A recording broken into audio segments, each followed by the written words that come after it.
Hey there, Ravens. Welcome back. Now it's time to talk about solubility rules. In the previous part, we talked about predicting the products of a reaction. Well, once you know what the products are, how do you know if one of them is going to be a precipitate, if one of them is going to precipitate out? Well, here is a table of solubility rules. The rules are the same, and you don't ever have to memorize these rules. They will always be provided for you, or they're just a click away on any internet. And all you need is some internet access, a chemistry textbook, anything like that.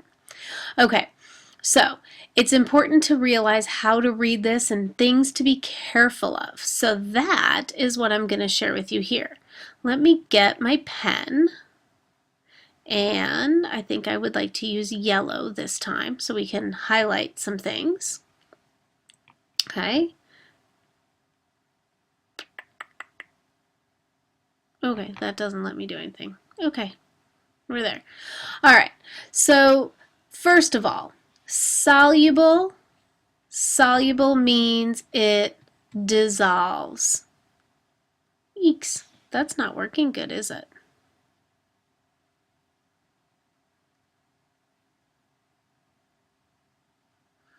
Okay, let's go with the red. Okay, so I'll try to write over this. There we go, that's better. Soluble means dissolves. Okay? All right, so all of the things up here are talking about compounds that dissolve in water. Okay, all the compounds of the alkali metals, that's the group 1As, are always soluble, always. Your main group 1As are going to be lithium, potassium, sodium, okay? Those guys, if they are present in your compound, they are soluble. You will not get a precipitate, okay? All salts that contain the ammonium ion, the nitrate ion, chlorate and chlorite, as well as acetate. This is acetate like in acetic acid vinegar. All of these are soluble. So anything that has ammonia in it, nitrate, or any of these are going to be soluble, meaning no precipitate. Okay. Next, rule number 3. All chlorides, bromides, and iodides. So if the negative ion is a chlorine, a bromine, or an iodine, they are soluble, meaning no precipitate, except those with silver, lead, and mercury. So silver chloride, lead bromide, mercury chloride, mercury iodide, any of these things, if it's silver, lead, or mercury combined with either chlorine, bromine, or iodine, that will equal a precip. And that did not come out very well. Make that an E. There we go. That looks better. That will be a precipitate. Okay? Anything else is not. So if it's iron chloride, it's not going to precipitate. It's soluble. If it is cobalt bromide, it will be soluble and you won't get a precipitate. But as soon as you mix it with one of those, you will. All right, so now moving on to the next rule, number 4. All sulfates, SO4, are soluble, except, okay, here's that except again. So when you see except, that means, ooh, it is a precipitate, okay? So if sulfate combines with lead, calcium, strontium, mercury, or barium. And remember, this has to be barium sulfate, lead sulfate, calcium sulfate, strontium sulfate. Those things will precipitate.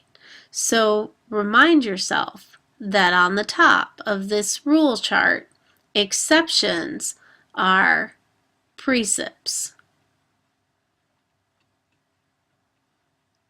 Okay, exceptions means it will precipitate. Okay, all right, here we go. Exceptions mean you will get a precipitate.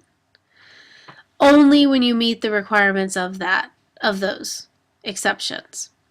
Okay, moving down here to the bottom, now we're talking about insoluble compounds. Insoluble means precip. So we've got rules 5 and 6 that apply to things that will always be precipitates. So anytime you have a hydroxide, hydroxides are always going to be insoluble, except, and here, the exception means dissolves. Okay? Those that are combined with anything in group 1A, so a lithium hydroxide, a potassium hydroxide, or a sodium hydroxide, those will be dissolved. They are soluble. Okay, dissolves, remember that, dissolves equals, oops, that's an O.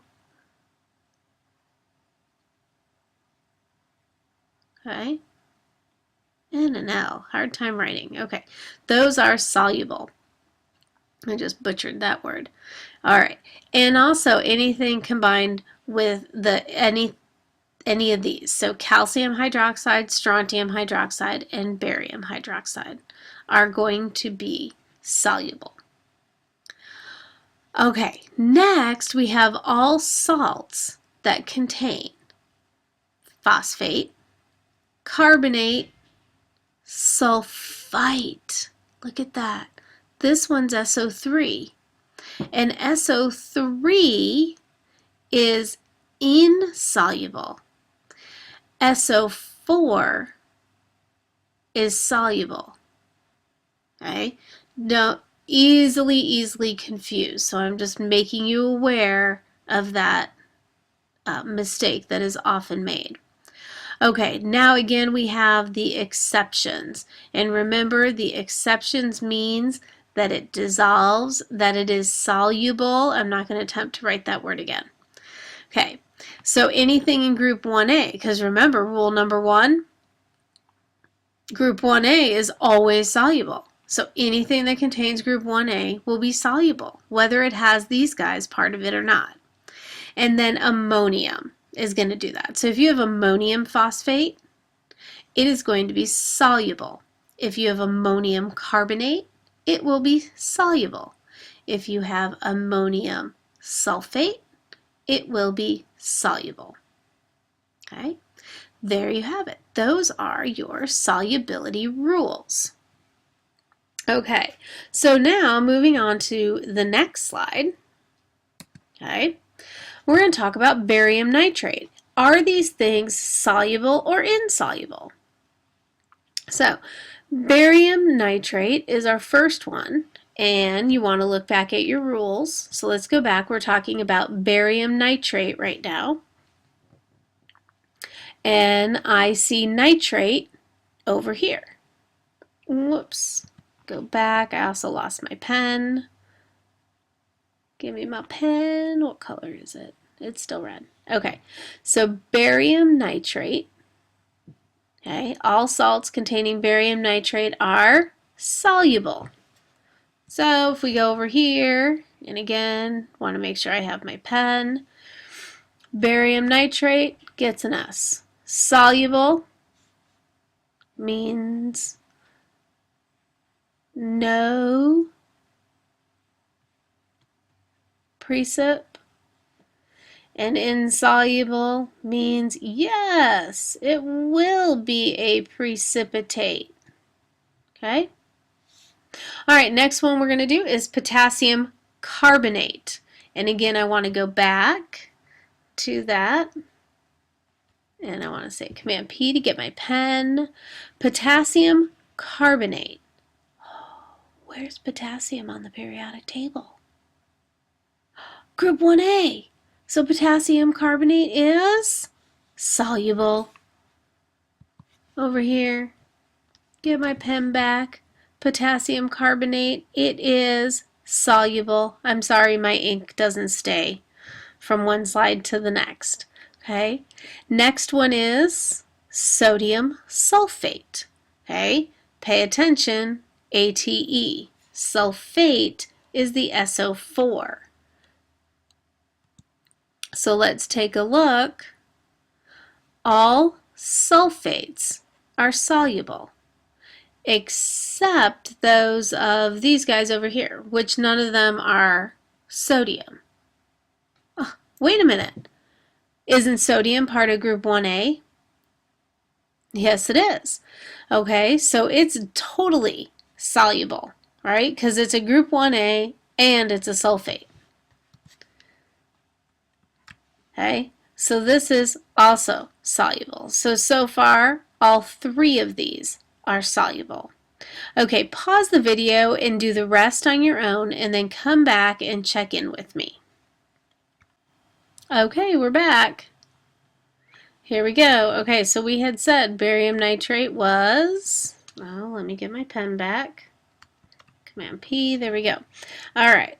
Barium nitrate, we said, was soluble. Potassium carbonate was soluble. Sodium sulfate was soluble. Copper hydroxide. All hydroxides are insoluble. Mercury chloride.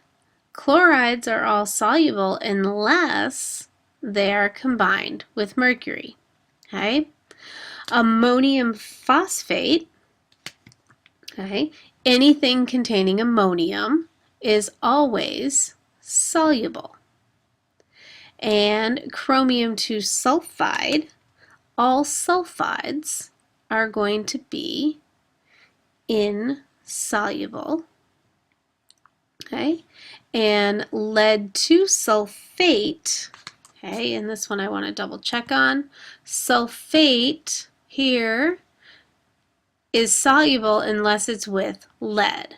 So sulfate is also, is also insoluble. Okay, so if we put a pen here, that is an insoluble. Okay, so here we go. I'll just quickly rewrite these. And we said those three are all soluble. Okay, there you go. So that's how to use the solubility rules. We have one more part of the presentation, so I'm going to stop here, and part 3 will be types of equations that go with precipitation reactions. All right, take care. See you soon.